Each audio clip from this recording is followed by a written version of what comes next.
Good morning, my fellow. Doubting, suspicious, wary patriots.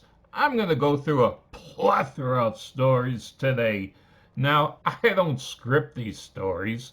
I read the articles, and when I read one article, that might trigger a memory and make me search for something else. And I have a vague idea where I'm going, but for me, doing these things is a voyage of discovery as much for me as for you. So let's get on with it. The first story is from ABC News. Now, I don't know why this story isn't more widely spread. I mean, the Democratic propaganda news networks, you think they'd be all over this story because it's very sympathetic to the First Lady. Take a look at the headline. First Lady Jill Biden speaks to Waukesha's resilience after holiday parade tragedy. This is a very good story. In fact, she gave a very good speech. She quoted from the Bible. She described the victims. She gave them humanity. In fact, at the very end of the story, it goes on to say how she visited some of the families of the victims. Why isn't it more widespread? Well, maybe Jill herself didn't want it widespread. This is one of the few stories I could see where it doesn't have that doctor in front of her name. Yeah, she picked up a doctorate in education and she's been demanding everybody use that honorific doctor in front of her name. And for the most part, the propaganda outlets are more than willing to do so. Why they didn't in this case is a mystery.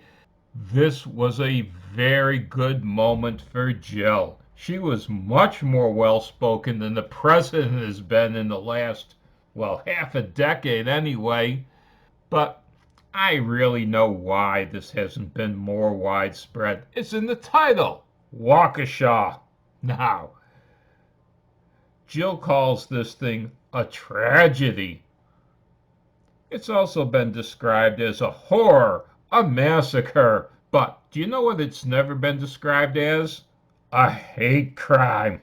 Why not? Let's keep with the propaganda outlets and go to Snopes. Waukesha SUV incident. There you go. It's not a horror, a massacre, a hate crime, or even a tragedy. It's just an incident. Look what Snopes says. We looked into online rumors surrounding the Waukesha parade fatalities suspect Darrell Brooks. Now, what rumors did they look into? Let's take a look. Claim a roundup of early online rumors surrounding the Waukesha parade fatality suspect Darrell Brooks. Rating mixture. What's true? The Waukesha Police Department named Milwaukee resident Darrell E. Brooks, 39, as the suspect in the parade fatalities. Brooks is a registered sex offender and was out on bail at the time the incident occurred. So, why was it given a mixture? Let's go on. What's undetermined? As of this writing, there isn't enough evidence to determine whether Brooks was fleeing from another crime when the parade incident occurred. But you know what Snopes didn't investigate? There was a lot more than him being a registered sex offender and being out on bail. In fact, we know he was a career criminal. So, what did Snopes investigate? Let's go on. Here's what he didn't investigate. Darrell Brooks shared pro-Hitler memes called for violence against white people. Darrell Brooks not only hated white people, he hated Jews, and he said so many times online. And so you would think this crime would be investigated as a hate crime. No such luck. After all the 6 victims originally, remember, there were 5 people that were dead and 48 hospitalized. Unfortunately, a boy that was in the hospital that was run over by this animal also died. So I think the totality now reads 6 dead and 47 wounded. Doesn't that qualify him as a mass murderer? Now, even if you don't want to put the label hate crime onto him, and the only reason I do is because the left seems to love doing it, I think the term mass murderer in this case would certainly fit, wouldn't it? Now, like I said, hate crime is a very nebulous term. USA Today. Good old Juicy Smallcock. Now, old Juicy, he got convicted on 5 of 6 charges. And you notice how USA Today says the only black juror in the Juicy Smallcock case couldn't get past ex-Empire actor's reaction to noose. Yeah, because Juicy was shown wearing the noose when the police showed up, and this guy said, "Hell, no black person would keep that noose on." Black people hate nooses. How much do they hate nooses? Well, Juicy wasn't the only person faking a hate crime about a noose. Just recently, there was this one from the Washington Examiner. Fake racial narratives are good for the careers of mediocrities such as Bubba Wallace. And look, in the picture, they show good old Juicy too. Because good old Bubba, you remember, he claimed he saw there was a noose by the garage door. My God, in fact, there's a noose by all the garage doors. What were all these nooses? Well, after the FBI spent a fortune investigating, they found out, well, these nooses had been up for months. In fact, they weren't nooses at all. They were just garage door pulls.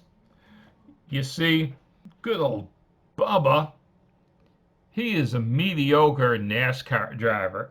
And of course, this only goes one way, where a black person can get away with and get a lot of sympathy even when it's found to be unjustified, where they say, "Oh, I've been a victim of a hate crime." You don't see it going the other way. Here's another story I found today. Now, I couldn't find this story in any of the national propaganda outlets. I couldn't find it in CNN, NBC, CBS, Fox, any of them. This is a local story. It's from the Mercury News. 6 men arrested in connection with 70 crimes targeting Bay Area Asian women. Many of the Asian women were injured during the incidents, according to authorities. Here's the first 3 pictures of the people who committed these 70 crimes as a group. You want to guess what the other 3 look like? Yeah, you are right. All 6 of these members of this gang were black, and they were creating these hate crimes on Asian women. This will never be labeled a hate crime, but it seems to fit the definition that the Democrats love to give them. After all, Asian women are a minority. Hell, just being a woman is a minority. Being an Asian woman, that gives them double minority points, doesn't it? However, they got outflanked because these are black men. Now, if they're black men who have a history, a rap sheet, well, they get triple minority points. So it can't be a hate crime now. Even though these men targeted these women because they were Asian. It says so in the story. These men targeted these women because they thought, well, Asian women don't like to put money in banks. They keep it at home. So we're going to go after these women because we know Asian women carry a lot of money on them and they keep a lot of money in their home. This is what the story says. In the Bay Area, there has recently been a lot of story about gangs who run into stores, steal less than $1,000 worth of goods, and run out. Now, if these people are the career criminals I think they are, I wonder if they've been involved in any of these store robberies too. I wouldn't put it past these geniuses.